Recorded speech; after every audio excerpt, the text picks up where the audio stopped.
Hari ini kita bakal ngobrolin sebuah cerita tentang keberanian.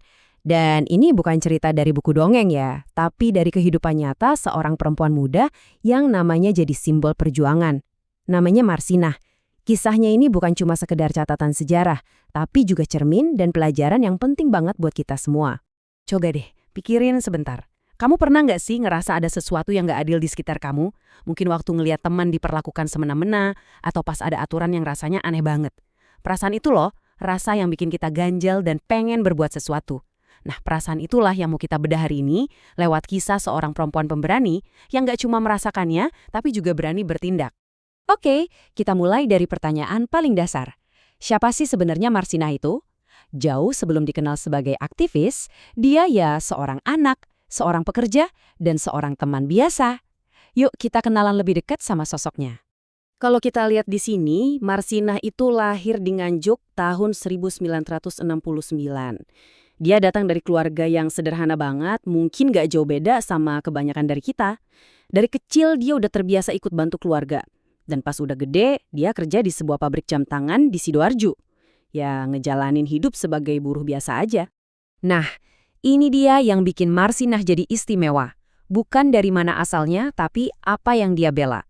Di antara ribuan buruh lain, dia itu sosok yang paling vokal. Dia berani ngomong, bukan buat kepentingan dia sendiri, tapi buat ngebela hak-hak teman-temannya. Disinilah semua perjalanannya dimulai. Keberaniannya ini akhirnya ngebawa dia ke sebuah perjuangan besar buat menuntut keadilan. Sekarang kita coba dalemin ya, apa sih yang sebenarnya terjadi dan apa yang diperjuangin sama Marsinah dan kawan-kawannya? Semuanya itu berawal dari sini. Jadi di awal tahun 1993, pemerintah ngeluarin imbauan supaya upah buruh naik 20%. Harusnya ini kabar baik kan? Tapi kenyataannya di lapangan, banyak banget perusahaan, termasuk pabriknya Marsinah, PT CPS, yang cuek aja dan nggak ngikutin anjuran itu. Ibaratnya janjinya ada, tapi buktinya nggak ada. Terus, apa aja yang mereka tuntut? Nah, di sini ada 12 poin tuntutan mereka. Kalau kita perhatiin baik-baik, ini tuh bukan permintaannya aneh-aneh loh. Mereka cuma minta upah naik sesuai imbauan, dapat jaminan kesehatan, upah lembur dibayar adil, dan yang paling penting, adanya perlindungan supaya nggak diintimidasi atau dipecat seenaknya. Ini semua hak-hak dasar yang wajar banget kan? Coba deh kita renungin bareng-bareng. Kenapa sih hal-hal kayak upah yang layak atau perlindungan dari intimidasi itu penting banget buat diperjuangin? Ini kan bukan cuma soal buruh pabrik aja. Di lingkungan manapun kita ada, mau di sekolah atau di tongkrongan, rasa adil, aman, dan dihargai itu kan kunci dari semuanya, iya nggak? Sayangnya, perjuangan buat menuntut hak-hak dasar ini nggak berakhir dengan damai.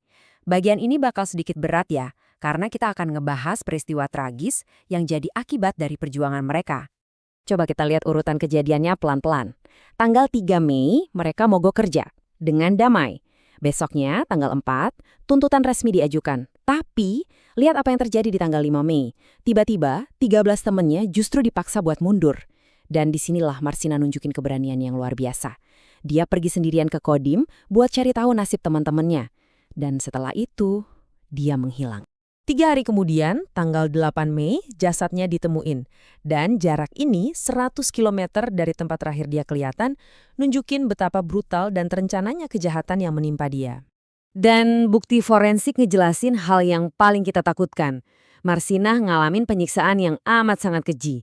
Dia harus membayar harga yang paling mahal cuma karena dia berani bertanya dan membela teman-temannya. Dan yang bikin tragedi ini makin perih, ya ini, keadilan itu belum benar-benar datang. Otak di balik pembunuhan Marsinah nggak pernah diadili sampai tuntas. Makanya cerita ini harus terus kita gaungkan supaya nggak pernah dilupakan. Tapi cerita Marsinah itu nggak berhenti di tragedi aja. Justru dari sini kita bisa metik pelajaran yang berharga banget. Yuk kita lihat apa sih warisannya buat kita semua, terutama buat kita sebagai pelajar, sebagai penerus bangsa ini. Pengorbanan Marsinah nggak sia-sia. Perjuangannya itu begitu besar, sampai banyak pihak yang terus dorong negara buat ngasih dia gelar pahlawan nasional. Ini tuh bentuk pengakuan tertinggi atas keberanian dan jasanya dalam memperjuangkan keadilan. Nah, dari semua yang udah kita bahas tadi, coba kita pikirin bareng-bareng lagi deh. Sikap apa dari Marsinah yang paling ngena di hati kamu? Keberaniannya buat ngomong, rasa pedulinya sama orang lain, atau kemauannya buat berdiri tegak di atas kebenaran, walaupun itu berisiko banget? Pertanyaan tadi ngebawa kita ke sini. Warisan Marsina itu bukan buat dikenang doang, tapi buat dijalanin. Kita semua bisa kok jadi agen keadilan dengan cara-cara yang simpel. Mulai dari peka ngelihat ada yang nggak beres, berani ngomongin kebenaran tapi dengan cara yang baik, dukung teman yang lagi kesusahan, dan yang penting terus belajar, biar kita paham mana hak dan mana kewajiban. Sekarang coba deh lihat sekeliling kamu. Di kelas, pas lagi main sama teman, atau bahkan di media sosial. Ada nggak sih situasi di mana kamu bisa nerapin semangatnya Marsinah?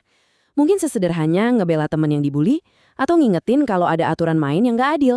Keadilan itu selalu dimulai dari hal-hal kecil di sekitar kita. Dan ini dia poin paling penting yang bisa kita bawa pulang dari cerita Marsinah. Mungkin kadang kita ngerasa kecil, ngerasa suara kita nggak bakal didengar. Tapi kisah ini jadi bukti sebaliknya. Keberanian satu orang aja, kayak Marsinah, ternyata bisa nyalain api perubahan yang ngasih inspirasi ke banyak orang. Pertanyaannya sekarang, keberanian seperti apa yang bakal kamu tunjukin hari ini?